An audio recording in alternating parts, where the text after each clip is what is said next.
president of Wilson College, and it's my pleasure to welcome you here this evening and to welcome you to this part of our Sustainable Food Day we've had all day today. And I know many of you have had a chance to meet Chris Mayer, who directs the Fulton Center for Sustainable Living here at Wilson College. And I hope you'll take the opportunity to come back and visit us often. I hope that you all know that we also maintain the repository for the Community Sustainable Agricultural List at Wilson College. So if you know farms that aren't on that list or should be on that list, please give us a shout out and let us know. So I think you've got all the logistics for the evening. I think it's always the moment at which they ask you if you'll consider turning off your cell phone and taking some time to welcome our introducer, our neighbor from Shippensburg. He told me he came all the way over. He's a fellow Fulton County guy, so I don't know how he gets through all of that all the way over business, but it's terrific to have our friends here from Shippensburg University, so let me introduce you and have you introduce our speaker for this evening. Thank you once again for joining us today.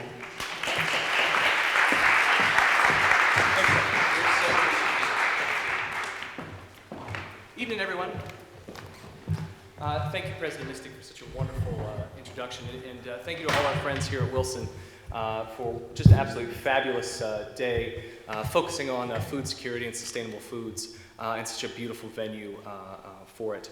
My name is Alan Dietrich Ward. I'm an assistant professor of history at Shippensburg University and the chair of the South Mountain Speaker Series.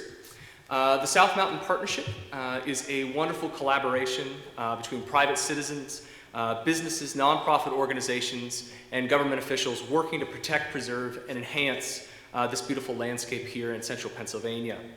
The partnership has grown out of an initiative by the Department of Conservation and Natural Resources to engage with local and regional partners in environmental protection and economic development on the basis of large cultural and geographical landscapes, such as the Pennsylvania Wilds to the north, the Poconos, the Laurel Highlands to the west. The efforts around here at South Mountain have really taken off in the last few years as those of us who live in the region have taken a look around and told ourselves, hey, we really have something important here. Let's work together to preserve its beauty. As a relatively recent transplant to the region, I can tell you that this is a really special place. It has been and continues to be the crossroads of the nation with a culture that connects that of the North and South, the East Coast and the Midwest, rural Appalachia, and the bustling metropolis. In no other rural area that I know of do you have such significant historic sites extending from the pre-colonial era to the 21st century. As anyone who's gone bird watching at Strawberry Hill or Wagoner's Gap can attest, the region also serves as an interstate greenway, a high-altitude highway linking the mid-Atlantic with southern natural areas that serves as a migratory corridor for an endangered bat, the saw-whet owl, and dozens of other species. Finally, of course, this region is home to some of the best farmland in the nation, including the Adams County Fruit Belt, and its residents have a real pride about maintaining its working landscapes. I spent many days in my youth on the farm with my dad and grandfather in the hills of southern Ohio, and I know that my pap would have killed for the productivity here in the Cumberland Valley. Actually, in fact, now that I think about it, he almost killed me once when I was helping him put up hay, and he tried to cut a corner a little bit too closely on one of those steeply sloping hills and managed to dump the entire wagon on my head. But that's another story. Anyway, in the middle of all this historical, agricultural, and ecological beauty is, of course, South Mountain itself. And the beautiful gems of the 85,000-acre Michaud State Forest, not to mention Caledonia, Pine Grove, Furnace, Mont Alto, and Kings Gap State Parks. All in all, this region boasts one of the largest intact forests between Harrisburg and Washington, D.C., that's bordered by thousands of acres of privately owned forests and wetland tracts of high natural value. This last point brings me back to the point of the South Mountain Partnership and of this lecture series. Recent growth in the region has been explosive in many local areas, and with rapid change comes both opportunities and challenges, as our panelists tonight here will discuss. Our regional partners have a wide array of expertise representing state and local governments, nonprofit organizations, and educational institutions. We have committed ourselves to working together to protect the quality of life in the region and its sense of place. The South Mountain Speaker Series is envisioned as a revival of the talks given more than a century ago by Dr. Joseph Rothrock in his work to preserve and restore Pennsylvania's forests and natural landscapes. During the late 19th century, the Michaud Lectures, as promoted by Rothrock, were an educational mission that became a catalyst for real change in our state's environmental history. And as an environmental historian, I know that Michaud's lectures were also a catalyst for change in the nation as a whole. We're now at the end of our second season of the South Mountain Speaker Series, and our events so far have covered themes ranging from the local origins of the national forestry movement during the Progressive Era and the relationships between South Mountain and the Chesapeake Bay to the reintroduction of the American chestnut and the debates of preservation at Gettysburg. Those who have attended events have consistently told us how energized they felt in terms of their own activities in conservation and environmental protection.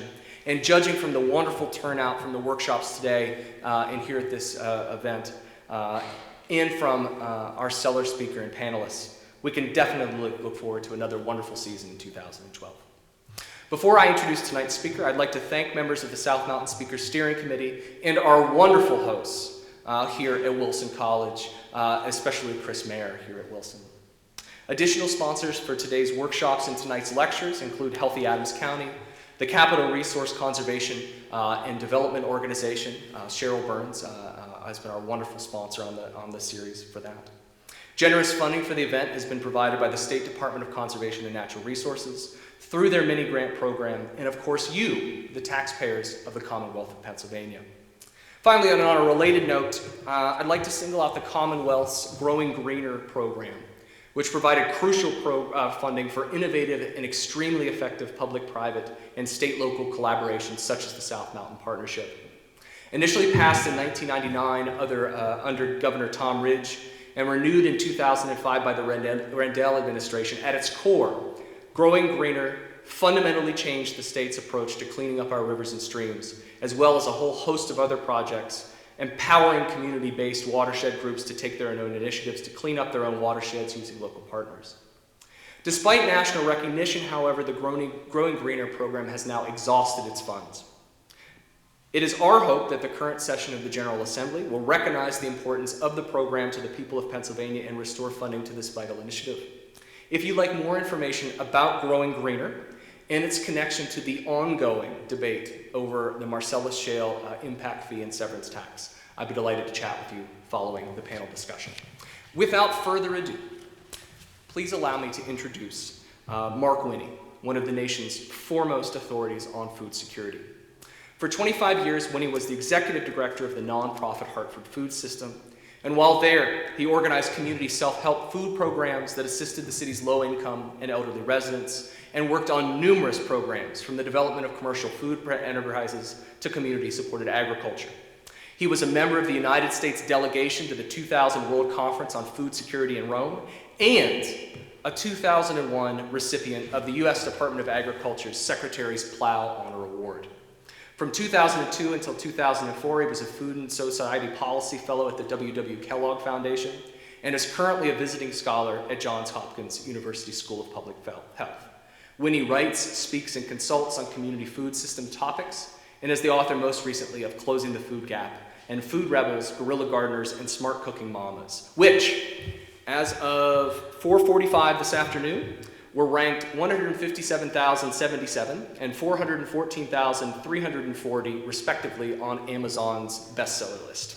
And that is just in paperback, of course. That does not include Kindle and hardcover editions, and of course does not include the copy I just purchased 15 minutes ago at the author signing table in the back of the room.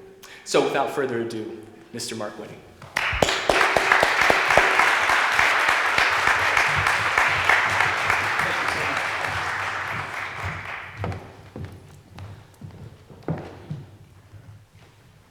Good evening, everybody. How are you? You're looking good. Just give me a moment to get by. Anybody got a hammer and nail? I could nail this.